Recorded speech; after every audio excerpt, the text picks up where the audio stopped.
आज की इस वीडियो में हम लोग देखने वाले हैं कक्षा 9 की भौतिक विज्ञान। तो भौतिक विज्ञान का हम लोग 10वां चैप्टर का न्यूमेरिकल्स कर रहे हैं। तो 10वां चैप्टर जो आपका गुरुत्वाकर्षण है उसी के न्यूमेरिकल्स को हम लोग करने वाले हैं। ठीक है, यह जो आपके सामने न्यूमेरिकल्स लिखे गए हैं यह किन फार्मूलों पे लगेगा पहले इसको हम डिस्कस कर लेते हैं। ठीक है, तो जैसे आपने गति के समीकरण को पढ़ा है, पहले गति के समीकरण आपने क्या पढ़ा था? पहला आपने पढ़ा था कि v बराबर u प्लस ए टी। दूसरा आपने पढ़ा था यस बराबर U T plus half A T square. तीसरा आपने पढ़ा था वी स्क्वायर बराबर you square plus 2a yes. तो यह कब था? यह रेखीय गति के लिए था। ठीक है, और उस कंडीशन में जब त्वरण में वृद्धि हो। ठीक है, अब उसी की कंडीशन में अगर जो उसका त्वरण है उसमें कमी है, यानी आप कह सकते हैं मंदन, तो मंदन की स्थिति में जो यह प्लस था यहाँ पे क्या लग जाता था? माइनस लग जाता था। किस कंडीशन में था? जब मंदन आए, यानी कह सकते हैं कि उसके वेग में कमी आई। तो यह तो रेखीय के लिए हो गया। इसी से ही मिलकर बना है आपका जो आप कह सकते हैं गुरुत्वीय क्षेत्र के अंतर्गत गति करने के लिए ऊंचाई। तो आप लोग का जो पहला समीकरण बनेगा कुछ इस प्रकार से बनेगा, v बराबर u प्लस, यह जो a था यह रेखीय त्वरण है, यहाँ पे गुरुत्वीय त्वरण लगेगा। अगर किसी पिंड को ऊपर से नीचे फेंका जाए, नीचे से ऊपर की तरफ फेंका जाए तो उसमें गुरुत्वीय त्वरण कार्य करेगा। तो इसलिए हम लोग क्या लगाएंगे? g, और यह t तो रहेगा ही। तो आपका पहला जो समीकरण बनेगा v बराबर u प्लस जी टी। यह कंडीशन अभी इसमें भी दो है, इसमें भी कब प्लस होगा कब माइनस अभी आपको बता रहे हैं। दूसरा वाला जो फार्मूला बनेगा यह यस तो यह था उसका विस्थापन था। तो जब हम इसकी बात करेंगे किसी पिंड को नीचे से ऊपर या ऊपर से नीचे के लिए, तब हम लोग क्या करेंगे कि यहाँ यस की जगह हमारा एच हो जाएगा, यानी हाइट यानी ऊंचाई।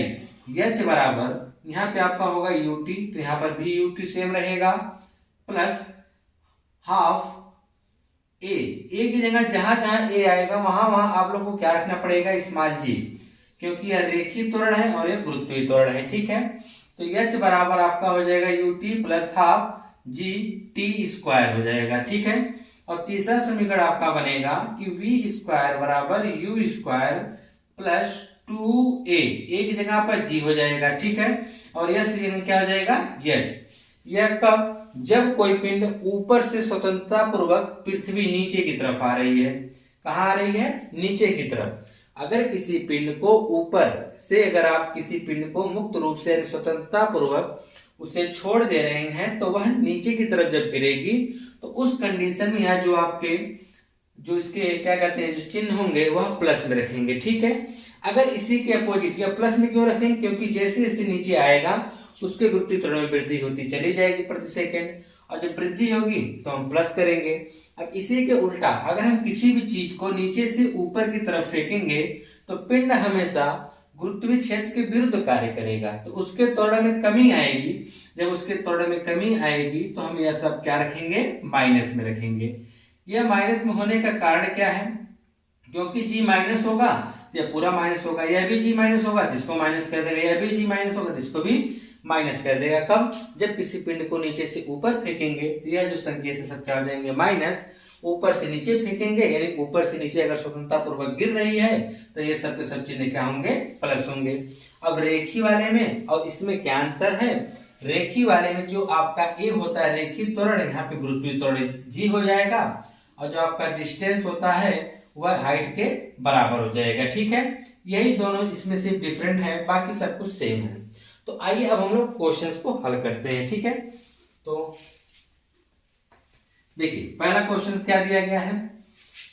पहला क्वेश्चन कहा गया है कि एक भवन की चोटी से स्वतंत्रता पूर्वक गिराया गया पत्थर पृथ्वी तक 2 सेकंड में पहुंच जाता है, तो भवन की ऊंचाई बता दीजिए। तो आपसे भवन की ऊंचाई पूछा गया है। किसी पिंड को आप स्वतंत्रता पूर्वक ऊपर से छोड़ दे रहे हैं और जब वह पृथ्वी का 2 सेकंड में पहुंच जाता है, तो आपसे पूछा है कि भवन की ऊंचाई बता दीजिए। ठीक है, तो देखिए हम लोग क्या करेंगे, जो चीजें हमको पता है उसको लिख लेंगे। तो पहले यहाँ समीकरण पहले लिख लेते हैं। जैसे हमने आपको बताया कि v बराबर u प्लस जी टी एक होगा, दूसरा होगा एच बराबर U T plus half G T square होगा। तीसरा होगा वी स्क्वायर बराबर यू स्क्वायर प्लस 2 होता तो यहाँ पे क्या हो जाएगा जी एच। ठीक है, अब आइए हम लोग क्वेश्चन को लिखते हैं। देखिए, अगर किसी पिंड को हम स्वतंत्रता पूर्वक गिराएंगे, यानी उसकी जो प्रारंभिक स्थिति होगी, क्योंकि यू किसको व्यक्त करता है, प्रारंभिक स्थिति को, वी किसको व्यक्त करता है, अंतिम वेग को, यू प्रारंभिक वेग को, स्मॉल जी गुरुत्वीय त्वरण, टी क्या है, समय है, एच क्या है, ऊंचाई है। ठीक है, तो यहाँ पर जब किसी पिंड को स्वतंत्रता पूर्वक हम गिराने जाएंगे तो इस स्थिति में वह देखिए अभी विरामावस्था में, किस अवस्था में, विरामावस्था में है, तो उसके जो प्रारंभिक वेग होगा वह क्या हम लोग लिखेंगे, जो उसका प्रारंभिक वेग होगा वह 0 होगा। तो क्वेश्चंस को लगाने के लिए हमको लिखना पड़ेगा कि पत्थर का प्रारंभिक वेग, पत्थर का प्रारंभिक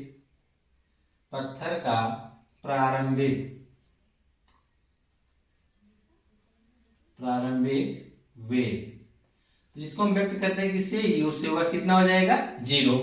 अब कहा जब इसे भवन की चोटी से स्वतंत्रता पूर्वक गिराया जाता है तो पृथ्वी तक पहुंचने में उसे 2 सेकंड का समय लगता है। तो समय स्मॉल टी बराबर 2 सेकंड, कितना हो जाएगा, 2 सेकंड हो जाएगा। और आपसे पूछा गया कि भवन की ऊंचाई बता दीजिए, क्या पूछा गया, भवन की ऊंचाई। तो भवन की ऊंचाई, तो भवन की ऊंचाई h बराबर आपको ज्ञात करना है। तो इसमें देखिए कोई भी ऐसा फार्मूला है नहीं है जिनमें आपको गुरुत्वीय त्वरण ना पूछा गया हो। तो इसमें आपको गुरुत्वीय त्वरण स्मॉल जी का मान नहीं दिया है, तो जब नहीं देगा तो हम 9.8 रखेंगे। ठीक है, अगर दे दिया तो जैसा देगा, या 9.8 देगा 9.8 रखेंगे, अगर 10 देगा तो हम लोग 10 रखेंगे। ठीक है, लेकिन इसमें स्मॉल जी का मान नहीं दिया है, तो इस कैलकुलेशन में हम लोग स्मॉल जी का मान अपने से रखेंगे 9.8। लिखेंगे गुरुत्वीय त्वरण, क्या लिखेंगे, गुरुत्वीय त्वरण स्मॉल जी। तो स्मॉल जी का जो मान है 9.8 मीटर प्रति सेकेंड स्क्वायर। तो आपको यश का मान निकालना है। तो अब यहाँ पे हम लोग कौन सा फार्मूला लगाएंगे कि जिसकी सहायता से हम लोग यश निकाल सके। तो यहाँ पर देखिए, आपको इसका अंतिम वेग नहीं पता है, तो चाहे तो आप इसका अंतिम वेग निकाल भी सकते हैं, लेकिन देखिए कि हमको अंतिम वेग निकालने की आवश्यकता पड़ेगी। तो ध्यान से अगर हम यहाँ पे देख रहे हैं तो पहले वाले समीकरण में, तो इसमें हमको अंतिम वेग भी चाहिए, प्रारंभिक वेग भी चाहिए। तो यहाँ पर आपको प्रारंभिक वेग पता है लेकिन अंतिम वेग नहीं पता है, स्मॉल जी भी पता है, टी पता है, लेकिन आपको यश यहाँ से नहीं मिलने वाला है। हमको यश चाहिए तो इन दोनों समीकरण में देखना पड़ेगा कि यश यहाँ पर भी है और यश यहाँ पर भी है। अब हम इन दोनों में से कौन सा समीकरण लगाएंगे। तो देखिए, अगर हम समीकरण नंबर 2 लगाते हैं तो हमको यश निकालना है, चलिए कोई बात नहीं है। हमको यू पता है, जी बिल्कुल पता है, टी पता है, एकदम पता है, स्मॉल जी का भी मान पता है, और टी का भी मान पता है। अगर हम दूसरा समीकरण लगाते हैं तो हमको और भी कोई अन्य मान निकालने की आवश्यकता नहीं है। अगर हम दूसरा नहीं तीसरा लगाएंगे तो सबसे पहले हमको वी निकालना पड़ेगा। तो हम गति का दूसरा समीकरण लगा देते हैं। तो दूसरा समीकरण आपका क्या है, एच बराबर U T plus half G T square.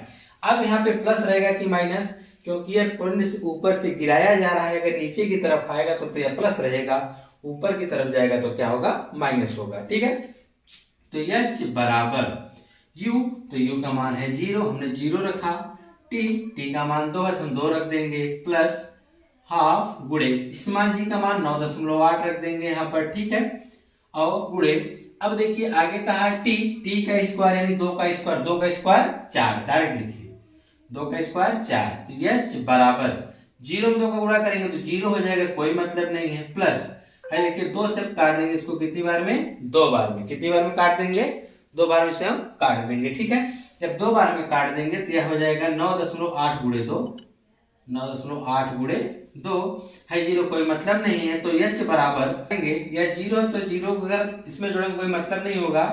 अब बचेगा क्या, 9.8 गुणे 2, तो 2 का गुणा हम कर देते हैं, 2 × 16 के 86, 1 का 2 9 18, 1 19, ये हो जाएगा 19.6 मीटर। तो आपसे क्या पूछा है, भवन की ऊंचाई।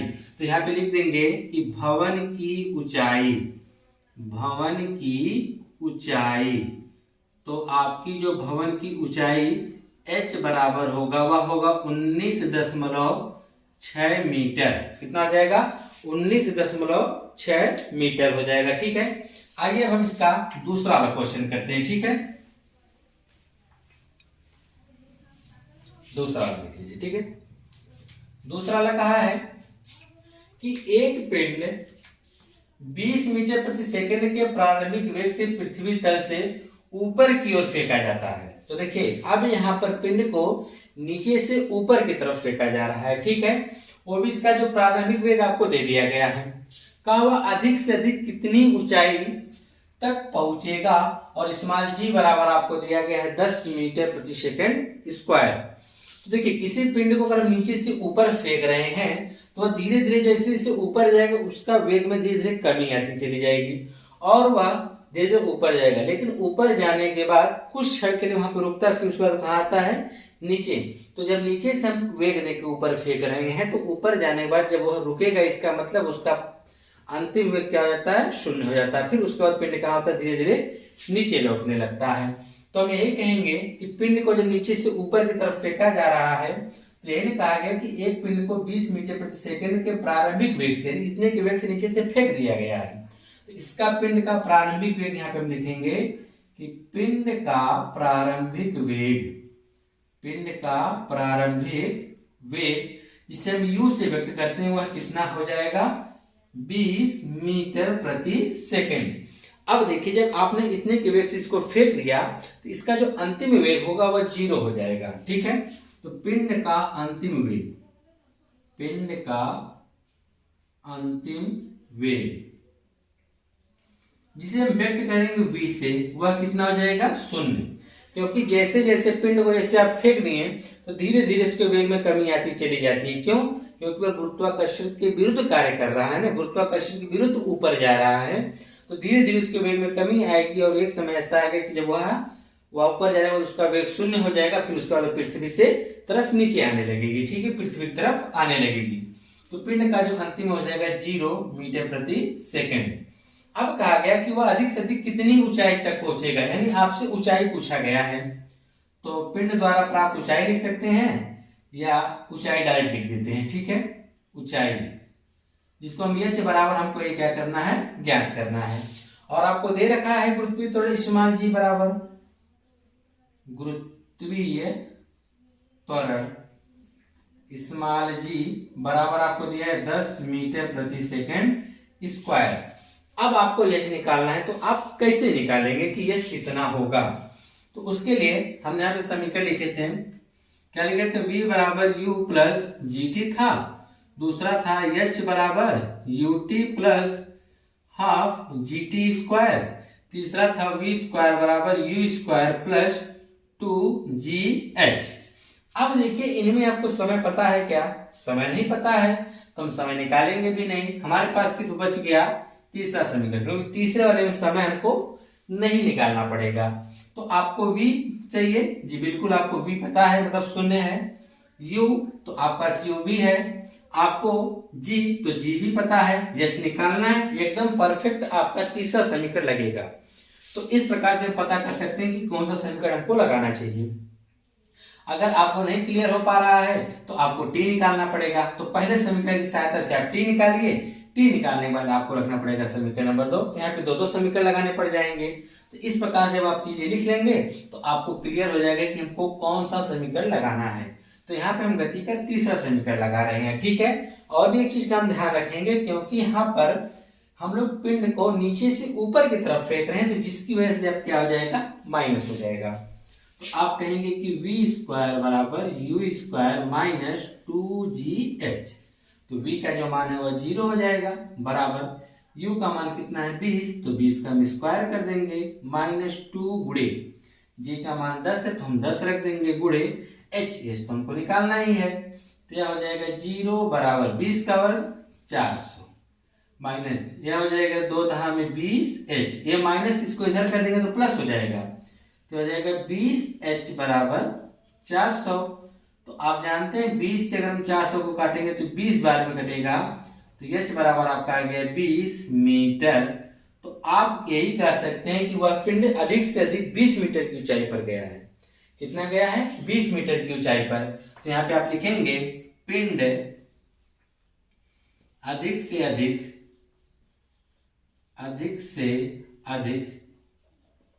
20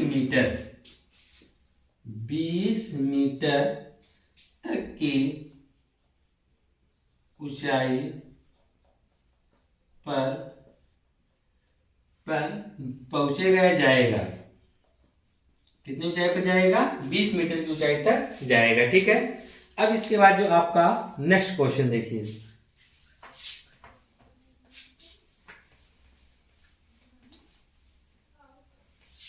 नेक्स्ट वाला कहा है कि किसी पिंड को ऊर्ध्वाधरता ऊपर की ओर किस चाल से फेंका जाए कि वह 100 मीटर की ऊंचाई तक जाए।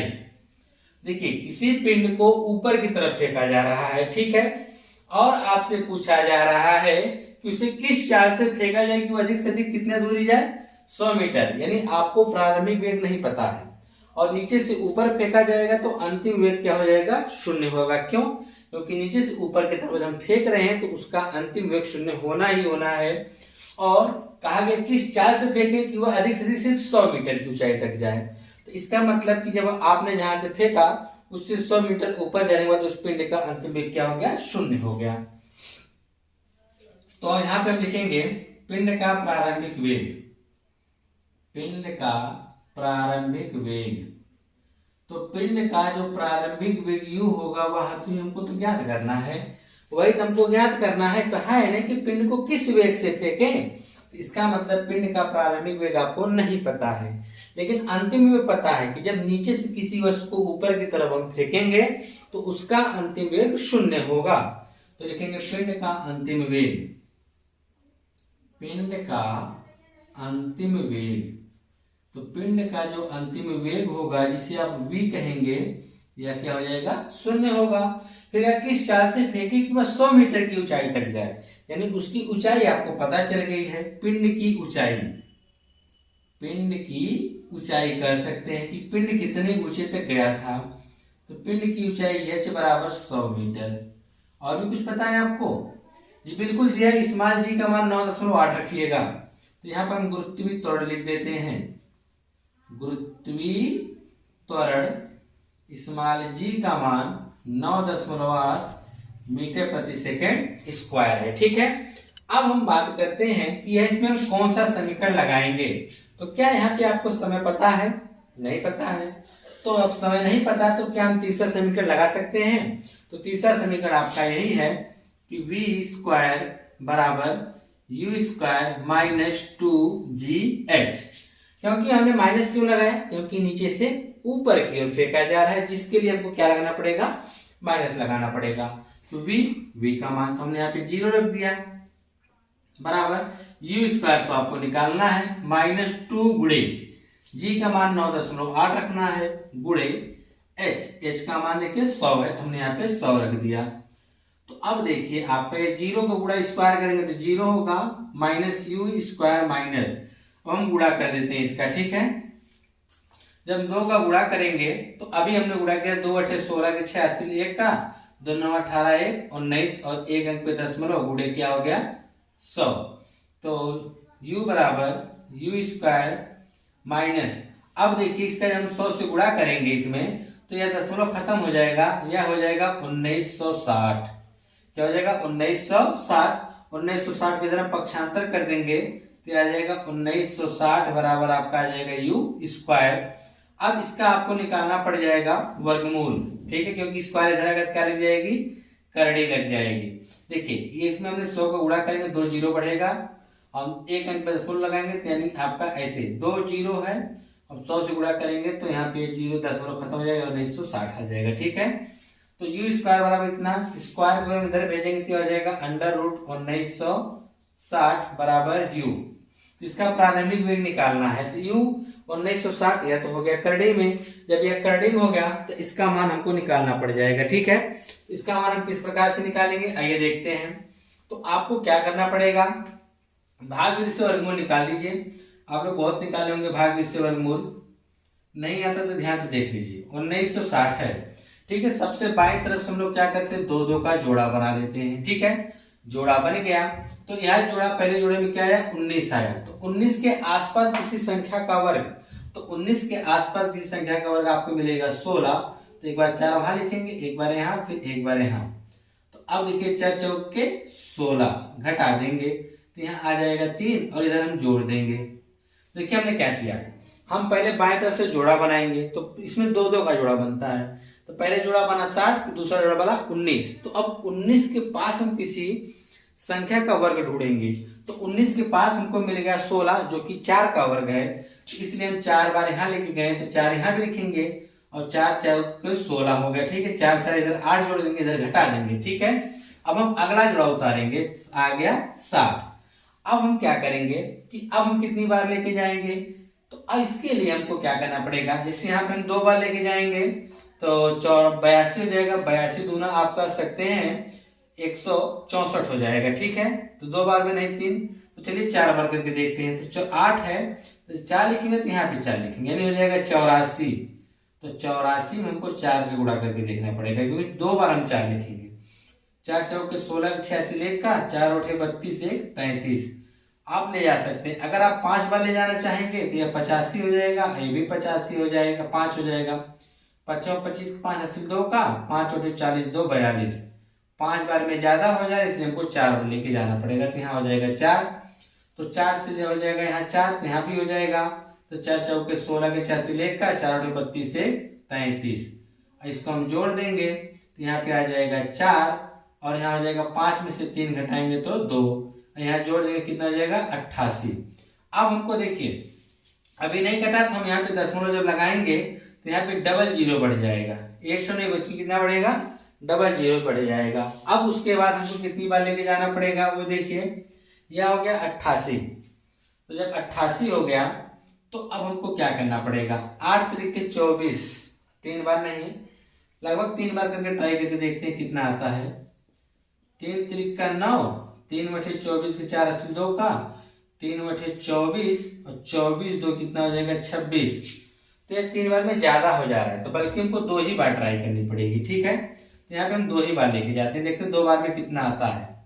तो 2 बार गुणे 2 कर देते हैं, सॉरी यहाँ दशमलव लीजिएगा, 2 दूना 4, 2 बटे 16 के 6, 2 बटे 16 17। 2 बार लेके जा सकते हैं तो हम 2 बार लेके यहाँ पे जाएंगे। तो 2 बार जब लेके जाएंगे तो 2 दूना 4, 2 बटे 16 के 86 लेख का 2 बटे 16 1 17। अब इधर हम घटाएंगे तो यहाँ पे आ जाएगा 6 और यहाँ पे घटाएंगे तो आ जाएगा 3 और यहाँ पे आपको हो गया 3 और घटाएंगे कितना आ जाएगा 6। इधर हम जोड़ देंगे, इधर जब हम जोड़ेंगे तब देखिए हमको क्या मिलने वाला है। तो यहाँ पे आपको मिल जाएगा 884। ठीक है, तो यहाँ पे आप रहने दीजिए ना 44.2 कितना है यू बराबर 44.2 लिख के छोड़ दीजिए। ठीक है, अगर आगे भी निकालना चाहें तो डबल जीरो यहाँ पे आप बढ़ा दीजिएगा। तो अगर अब आप लेके जाना चाहेंगे तो 8 7 56 लगभग 7 बार के आसपास देख सकते हैं। चलिए गुणा करके देख भी लिया जाए क्या 7 बार जाएगा। तो देखिए 884 है तो हम 7 बार लेके जाएंगे तो 7 से ऊपर नीचे गुणा कर देंगे। यहाँ 7 7 4 से 9 4 का 7 चौक 28 4 32 3 हो जाएगा।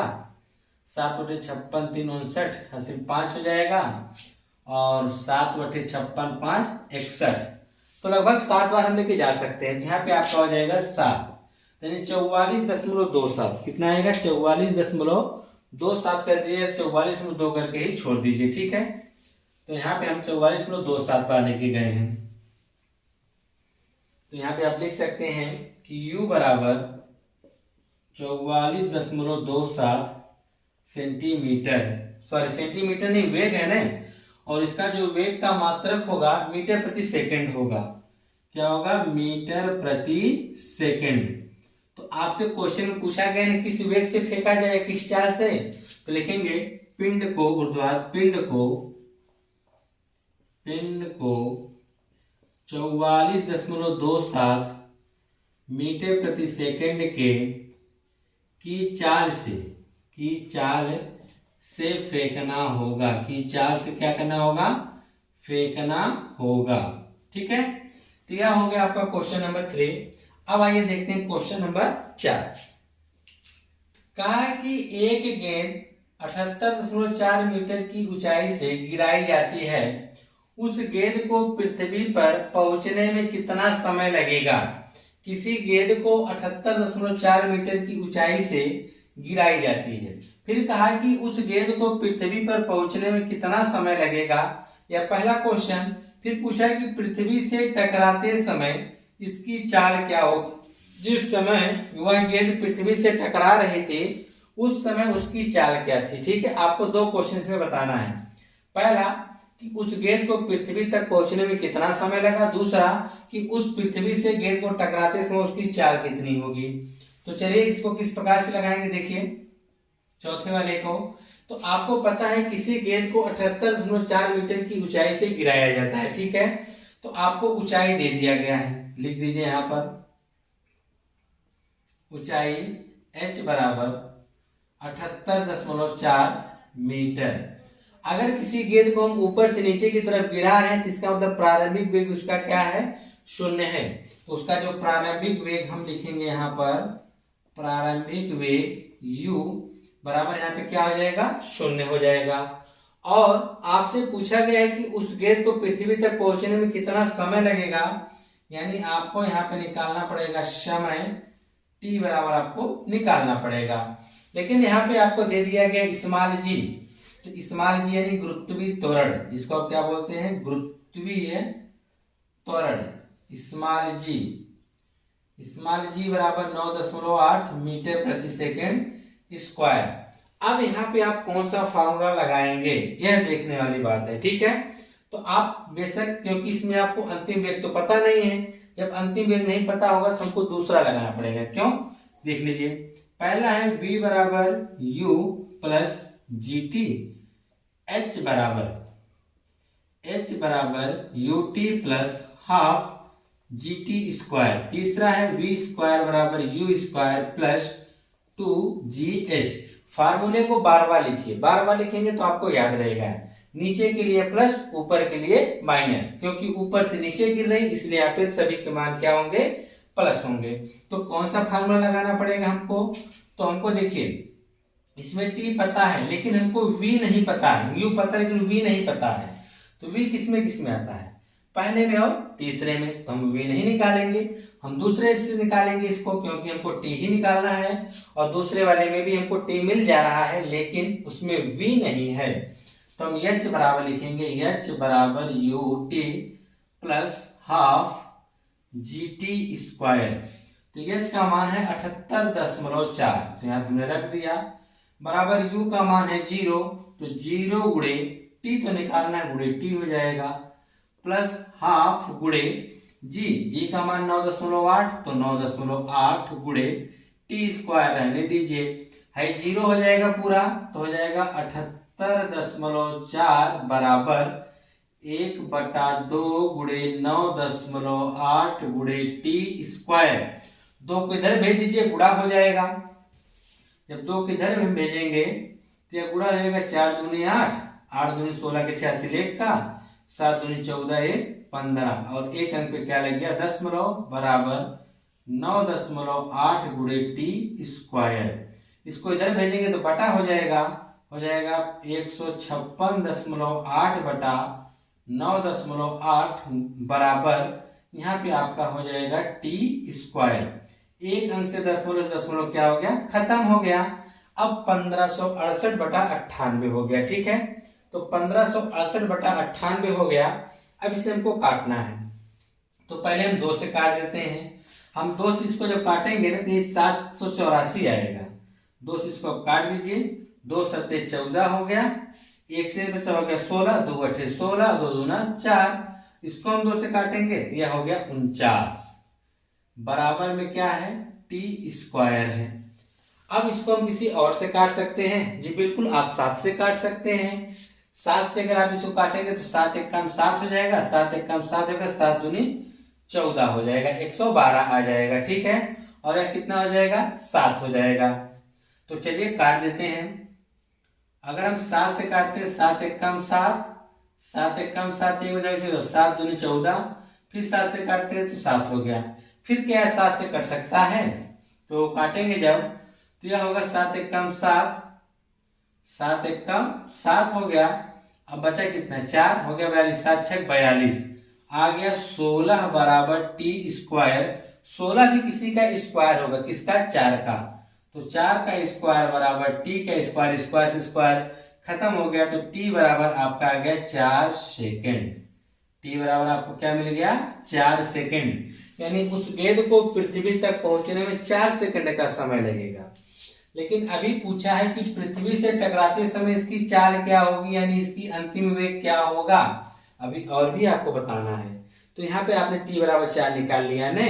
अब इसका हम अंतिम वेग निकाल सकते हैं छोटा सा पहले वाले सूत्र से।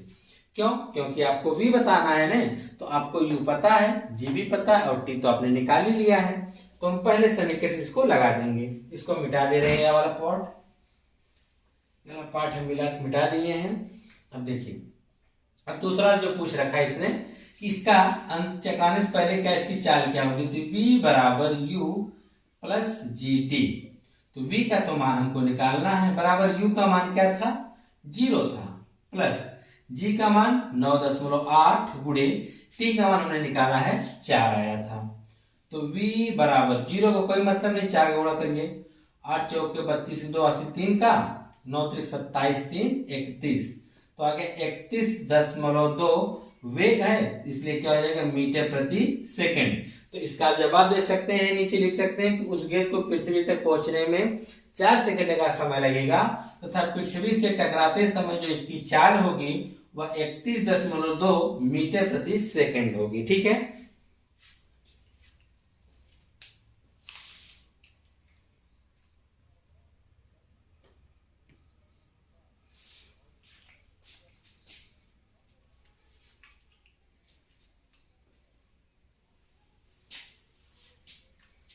तो v बराबर जो हम लिखेंगे तो हो जाएगा 0, कोई मतलब नहीं है, 4 का गुणा करिए, 8 चौक के 32 के 2 हासिल 3 का हो जाएगा, और 9 चौक के 36 3 आपका हो जाएगा 39, तो हो जाएगा 39.2 वेग है, जिसका मात्रक क्या हो जाएगा, मीटर प्रति सेकंड। तो आप यहाँ पे लिख देंगे कि जो उस गेंद को पूछा है, उस गेंद को पृथ्वी तक पहुंचने में कितना समय लगेगा, तो उस गेंद को पृथ्वी तक पहुंचने में 4 सेकंड का समय लगेगा, तथा पृथ्वी से टकराते समय जो इसकी चाल होगी वह 39.2 मीटर प्रति सेकंड होगी। ठीक है,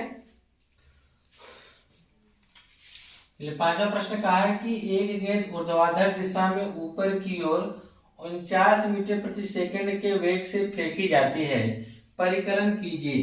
देखिए, कोई गेंद है, वह ऊर्ध्वाधर ऊपर की दिशा में कितने की स्पीड से फेंकी जाती है, 49 मीटर प्रति सेकंड के वेग से फेंकी जाती है। ठीक है, तो आपसे पहले क्वेश्चन में पूछा है कि उसकी अधिकतम ऊंचाई जहां तक गेंद पहुंचती है। आपको बताना है कि जब आपने गेंद को 49 मीटर प्रति सेकंड के वेग से अगर उसे ऊपर फेंक दिया है तो वह गेंद अधिक से अधिक कितनी ऊंचाई तक जा सकती है। ठीक, फिर कहा है कि पृथ्वी की सतह पर वापस लौटने में लिया गया कुल समय बताना है। ठीक है, तो आइए पहले हम क्वेश्चन को कैसे हल करेंगे। पांचवा वाले को देखिए, तो आप देखिए, ऊर्ध्वाधर अगर आप उसे फेंक रहे हैं किसी चीज को, तो ऊर्ध्वाधर अगर ऊपर की तरफ फेंकेंगे तो उसका अंतिम वेग क्या होगा, 0 हो जाएगा। ठीक है, तो हम यहाँ पे लिखेंगे गेंद का प्रारंभिक वेग, गेंद का प्रारंभिक वेग। तो गेंद का जो प्रारंभिक वेग, इसे हम किससे व्यक्त करते हैं, u से। तो गेंद का जो प्रारंभिक वेग u बराबर आपका हो जाएगा 49 मीटर प्रति सेकंड। अब इसका प्रारंभिक वेग आपने बता दिया, तो इसका जो अंतिम वेग होगा, लिखेंगे गेंद का अंतिम वेग, गेंद का अंतिम वेग। तो गेंद का जो अंतिम वेग होगा, जिसे हम v बोलते हैं, वह क्या हो जाएगा, 0 हो जाएगा। ठीक है, तो आपसे पूछा क्या गया है, h यानी अधिकतम ऊंचाई। तो पहला वाला हम लोग कर रहे हैं। ठीक है, अधिकतम ऊंचाई। तो अधिकतम ऊंचाई को हम लोग व्यक्त करेंगे h से, जो कि हमको ज्ञात करना है। ठीक, और एक चीज देखिए, आपको पता है कि गुरुत्वीय त्वरण इसमें नहीं दिया है, तो हम स्मॉल g का मान 9.8 रखेंगे। ठीक है, तो लिखेंगे गुरुत्वीय त्वरण, गुरुत्वीय त्वरण स्मॉल g का मान हम 9.8 रखेंगे। ठीक है, तो आपको यश निकालना है। तो यश हम कैसे निकाल सकते हैं, उसके लिए टी तो आपको पता नहीं है, तो टी किस समीकरण में नहीं होता है? तीसरे में। तो तीसरा वाला समीकरण आपका है v स्क्वायर बराबर u स्क्वायर प्लस 2gh। तो अब हम यह देखेंगे नीचे से ऊपर की ओर फेंकी जा रही है ना, तो गुरुत्वीय त्वरण के विरुद्ध गेंद ऊपर जा रही है, जिसके लिए क्या हो जाएगा? माइनस हो जाएगा। तो v का मान हम यहाँ पे क्या रख देंगे? 0, क्योंकि 0 का स्क्वायर करने कोई मतलब नहीं है। अब रह गया 49, तो हम यहाँ पे 49 का स्क्वायर करेंगे -2 गुणे स्मॉल जी का मान हम रखेंगे 9.8 गुणे h का तो मान हमको निकालना ही है। तो देखिए यह माइनस वाली चीज इसकी उधर हम लेते आते हैं, तो यह हो जाएगा 2 गुणे 9.8 गुणे h बराबर या 49 है, तो 49 का स्क्वायर का मतलब 49 का गुणा 2 बार, या माइनस था इधर आया तो प्लस हो गया, 49 की स्क्वायर मतलब 49 का गुणा 2 बार हम कर सकते हैं। ठीक है, अब ये देखिए बटा में इधर भेजेंगे तो गुणा सॉरी इधर गुणा में इधर जाएगा तो बटा में हो जाएगा, क्योंकि हमको h का मान निकालना इसलिए h को अकेला करना पड़ेगा। 49 गुणे 49 बटा में 2 गुणे 9.8। ठीक है, अब देखिए हम क्या करेंगे, तो हम निकालेंगे h बराबर, ठीक है, तो हम क्या करेंगे यहाँ पर हम काट सकते हैं, इसे 7 से काटिए, 7 से कट गया, इसको अगर हम 7 से काटेंगे तो 7 1 7, 2 शेष बच गया दशमलव, और यहाँ पे आपका आ गया 7 28, यही ना आया। अगर हम इसका दशमलव हटाते हैं ऊपर एक गुणे 10 लग जाता है। ठीक है, अब यह हो गया 14, तो फिर 7 से हम काटेंगे तो 7 दूनी 14, तो ऊपर आपका हो गया है 490 गुणे 10। देखिए नीचे अगर दशमलव है तो ऊपर हम 10 से गुणा कर देंगे, नीचे का दशमलव खत्म हो जाएगा। तो आपको h बराबर क्या मिल गया? 49 मिल गया, गुणे में 10 मिल गया, और बटा में नीचे 2 दूना कितना मिल गया? 4 मिल गया। ठीक है, अच्छा हम 10 से गुणा कर देंगे तो यह हो जाएगा 490, और बटा में क्या आ जाएगा? 4, तो h बराबर 4 1 4 हो जाएगा। अब कट गया, हो गया 9, तो 4 दूना 8, अब 1 से हो गया 10, 4 दूना 8, बचा कितना? 2, दशमलव का जुड़ा देंगे, 4 5 20, इतना क्या आ जाएगा? मीटर। तो आप कह सकते हैं कि वह अधिकतम 122.5 मीटर की ऊंचाई प्राप्त कर लेगा। अब आपसे पूछा कि पृथ्वी की सतह पर वापस लौटने में लिया गया कुल समय, कि जब वह पिंड पृथ्वी की सतह पर वापस लौट रहा है तो उसको कितना समय लगा लौटने में। ठीक है, वह ऊंचाई तो आपने पता कर लिया है कि 122.5 है। तो अब हमको समय निकालना है, तो समय के लिए हम लोग क्या कर सकते हैं? समय निकालने के लिए आप पहला फार्मूला लगा दीजिए। ठीक है, पहला वाला फार्मूला क्या है? चलिए इधर हम लोग लगाते हैं। पहला वाला आपका है, दिख रहा होगा यहाँ पर, v बराबर u माइनस जी टी, यही ना होगा। लेकिन यहाँ पर आपको t तो निकालना ही है। v का मान देखिए कितना आ जाएगा? 0 बराबर u, तो u का मान यहाँ पे कितना रख देंगे? 49 माइनस g का मान 9.8 गुणे में क्या हो गया? t, यह माइनस वाला इधर आएगा तो प्लस हो जाएगा 9.8 गुणे t बराबर में क्या आ गया? 49। इसको इधर भेज दीजिए तो t बराबर आ जाएगा 49, तो यहाँ पे हो जाएगा आपका 49 बटा में 9.8, हम बटा यहाँ हटाएंगे दशमलव तो ऊपर से 0 क्या करेंगे? बढ़ा देंगे। तो अब हम काटेंगे 7 से। ठीक है, 7 से जब काटेंगे 7 1 7, और 7 1 7 हो गया 28, 7 चौक 28, इसको काटेंगे 7 7 49, 70 बार, और ये हो गया 14 5 70। तो यहाँ पर आपका हो गया t बराबर 5 सेकेंड। t बराबर क्या हो गया? 5 सेकेंड। तो कहा क्या है कि पृथ्वी की सतह पर वापस लौटने में लिया गया कुल समय। आपसे पूछा है लिया गया कुल समय, यानी पिंड को आपने फेंक दिया और पृथ्वी की सतह पर जब वापस लौट के आ रहा है तो कुल कितना समय लिया। तो यह t जानते हैं 5 सेकंड जो आया है ऊपर से नीचे आने में आया है, तो जितना समय ऊपर नीचे से ऊपर जाता है, पिंड जितना लेता है उतना समय ऊपर से नीचे। तो जब हम कुल समय की बात करेंगे तो यह 5 सेकंड जो आपके सामने आया है यह सिर्फ ऊपर से नीचे आया है। तो ऊपर से नीचे आने में जितना समय लगेगा उतने नीचे से ऊपर जाने में समय लगेगा। तो हम कुल समय की जब बात करेंगे तो 5 5 कितना हो जाएगा 10 सेकंड। तो यहाँ पे हम लिख सकते हैं, क्या लिखेंगे कि पृथ्वी की सतह पर पिंड को वापस आने में लिया गया जो कुल समय होगा वह 5 + 5 यानी 5 ऊपर जाने में 5 नीचे आने में कुल समय जो हो जाएगा वह हो जाएगा, लिख सकते हैं पिंड द्वारा लिया गया कुल समय।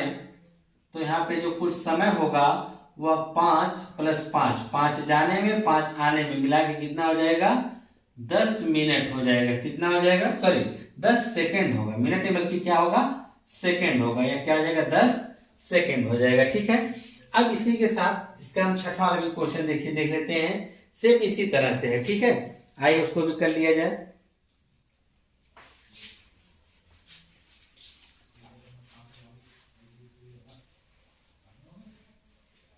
छठे वाले क्वेश्चन में क्या कहा है आपसे, क्या है ऊर्ध्वाधर दिशा में ऊपर की ओर फेंकी गई एक गेंद 6 सेकंड पश्चात फेंकने वाले के पास लौट आती है।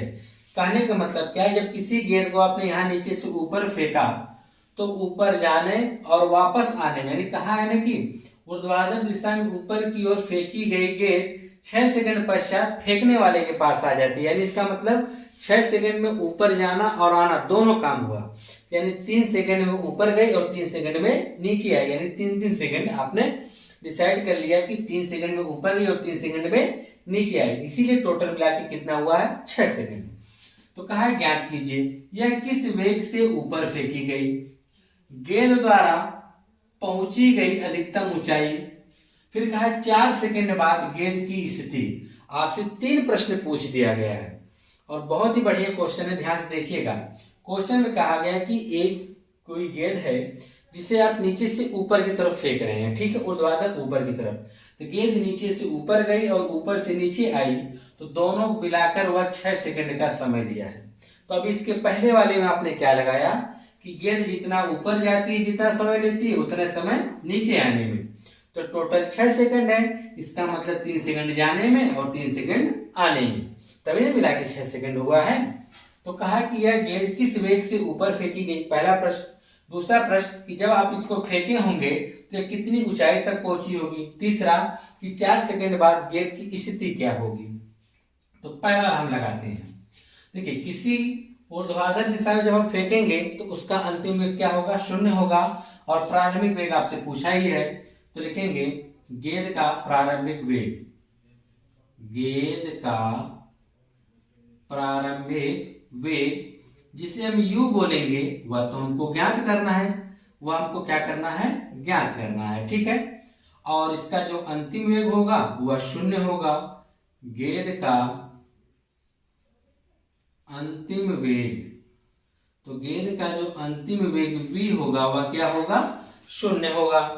तो आपसे कहा गया है कि किस वेग से फेंका गया है ना, तो टोटल 6 सेकंड है, तो सिर्फ गेंद को नीचे से ऊपर जाने में मात्र 3 सेकंड लगा होगा। गेंद को ऊपर जाने में, गेंद को ऊपर जाने में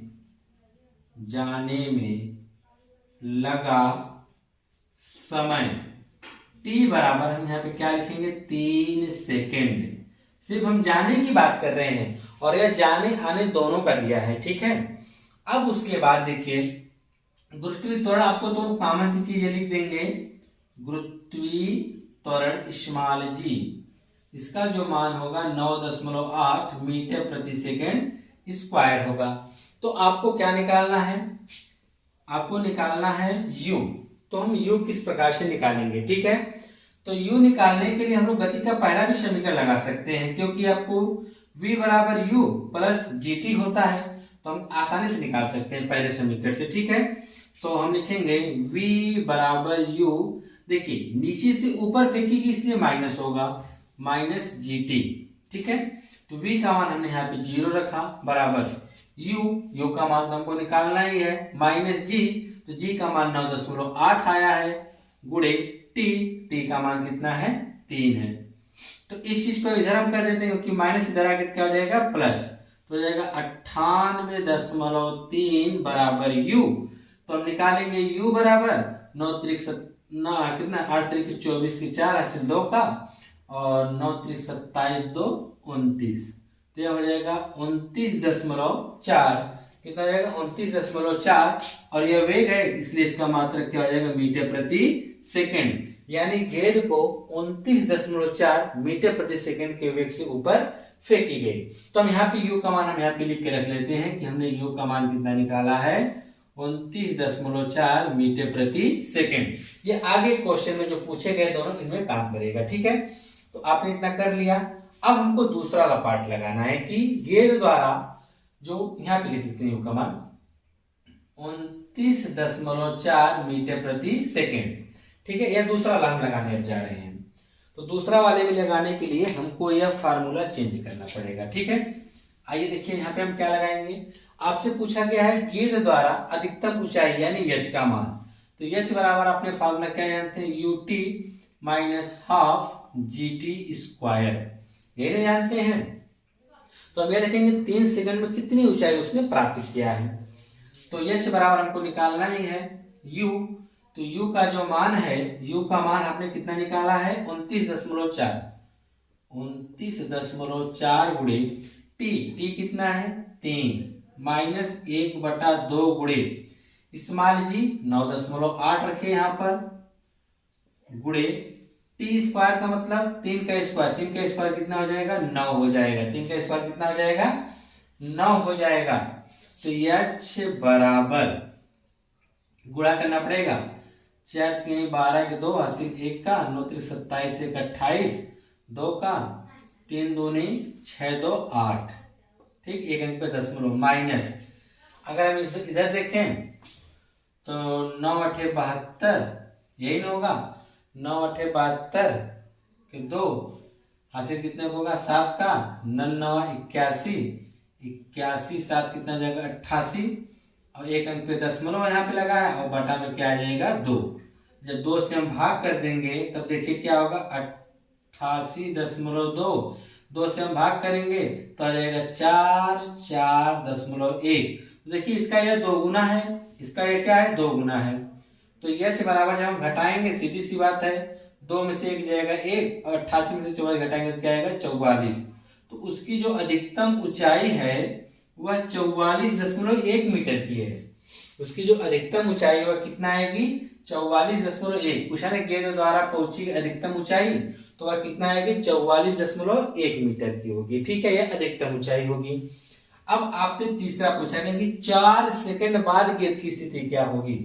तो आइए हम 4 सेकंड बाद भी बता देते हैं। तो हम h का मान यहाँ पे हम नोट करके रख लेते हैं, हमको आगे काम करेगा 44.1 मीटर। तो अब देखिए आगे तीसरा वाला पार्ट, तीसरा वाले पार्ट को हम किस प्रकार से लगाएंगे उसको भी देख लीजिए आप लोग। तीसरा वाला कहा है 4 सेकंड पश्चात गेंद की स्थिति। तो एक चीज यह बताइए 3 सेकंड तो जाने में लगा, ठीक, अब उसके चौथे सेकंड में वस्तु कहाँ लगेगी नीचे। तो हमको यह बताना है कि 4 सेकंड बाद मतलब कि यहाँ से मान लीजिए कोई वस्तु नीचे से ऊपर जा रही है, 3 सेकंड लगा, ठीक है, और 3 सेकंड आने में लगा यहाँ तक, तो टोटल तभी मिला के 6 हुआ है। तो 3 जाने में लगा, इसका मतलब चौथा सेकंड वो नीचे आ रही थी। तो 4 सेकंड पश्चात कितना हुआ उसका स्थिति क्या होगी, यानी वह 1 सेकंड नीचे आई है। कहाँ है 1 सेकंड नीचे की तरफ आ रही है। गेंद को शायद से फिर समझिए, किसी गेंद को नीचे से ऊपर जाने और ऊपर से नीचे आने में टोटल 6 सेकंड का लगा। तो जितने समय किसी वस्तु को नीचे से ऊपर जाने में लगता है उतने समय वस्तु को ऊपर से नीचे आने में लगता है। इसका मतलब 3 सेकंड ऊपर जाने में लगा होगा, 3 सेकंड नीचे आने में लगा होगा। तो 3 सेकंड तो यह हो गया ऊपर, 3 सेकंड तो खत्म। अब कहा है 3 से 4, तो 3 से बाद जब चौथा सेकंड आएगा यानी 4 सेकंड तक वस्तु कहाँ आएगी नीचे तक आएगी। तो उसके बाद उसकी स्थिति क्या होगी, तो यानी 1 सेकंड तक ऊपर से वस्तु नीचे की तरफ आ रही है। जब वस्तु ऊपर से नीचे की तरफ आ रही है 4 सेकंड में, यानी यहाँ से यहाँ तक आने में उसे 1 सेकंड लगा है, तो इसका मतलब इसका जो प्रारंभिक वेग रहा होगा वो क्या रहा होगा, 0। जिसका जो प्रारंभिक वेग होगा तो प्रारंभिक वेग u बराबर क्या होगा, 0 होगा। और इसमें समय की हम बात करें तो समय t बराबर क्या होगा, 1 सेकंड हम लेंगे कि हम यह देखेंगे कि 1 सेकंड में वस्तु ऊपर से कितना नीचे आया है। तो स्मॉल g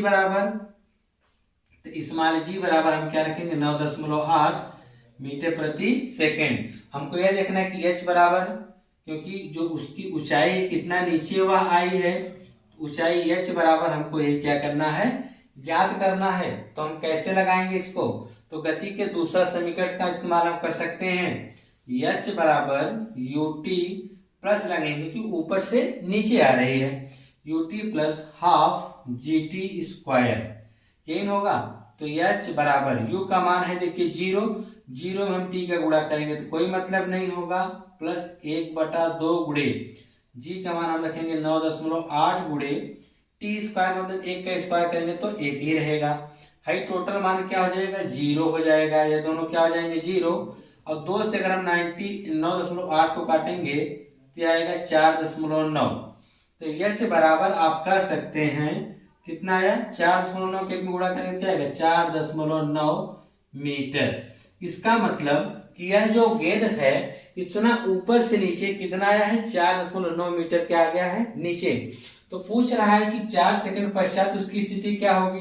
तो देखिए 3 सेकंड में तो टोटल गया था 44.1 मीटर, लेकिन 3 से 4 सेकंड में यानी 1 सेकंड में वह गेंद कितनी नीचे आ गई, 4.9 मीटर क्या आ गई है, नीचे आ गई है। तो 4 सेकंड पश्चात उसकी स्थिति क्या होगी, तो इतना जब नीचे आ गई इतने जो दूरी बची रहेगी तो वही हमको बताना है कितनी इसकी स्थिति होगी ना।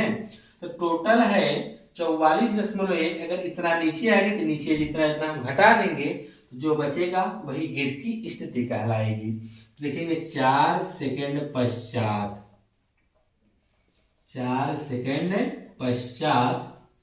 गेंद की स्थिति,